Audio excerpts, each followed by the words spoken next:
ప్రధానమంత్రి నరేంద్ర మోడీ గారు కొండంత ఆశతోటి తెలంగాణ గడ్డపైన అడుగుపెట్టబోతా ఉన్నాడు. ఈ తెలంగాణ రాష్ట్రంలో ఒక కేసీఆర్‌ను, ఒక రేవంత్ రెడ్డిని, ఒక కేటీఆర్‌ను ప్రభావితం చేసే నాయకులు ఎవరైనా బీజేపీలో ఉన్నారా? ఒకసారి ఆలోచించండి. ఎందుకంటే ఈ దక్షిణ భారతదేశంలో బీజేపీ అధికారం చేజిక్కించుకోవడానికి ఉన్నటువంటి చిట్ట చివరి అవకాశం కేవలం ఈ తెలుగు రాష్ట్రాలు మాత్రమే. ఇక ఆంధ్రప్రదేశ్‌లో పరిస్థితి పక్కన పెడితే ఈ తెలంగాణలో కాంగ్రెస్ పార్టీ అధికారంలోకి వచ్చింది అంటే అది కేవలం రేవంత్ రెడ్డి ఫేస్ వాల్యూ పైన మాత్రమే.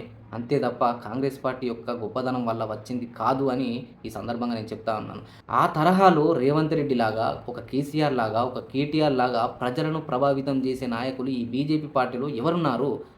ఒకసారి ఆలోచించండి.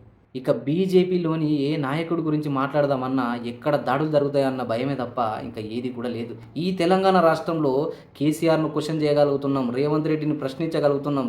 కానీ ఒక బీజేపీ నాయకుడిని ప్రశ్నిస్తే మాత్రం తెలంగాణ ప్రజలకు దాడులు తప్ప ఇక ఒరిగింది ఏమీ లేదు అని ఈ సందర్భంగా తెలంగాణ ప్రజలందరికీ కూడా గుర్తు చేస్తా ఉన్నాను.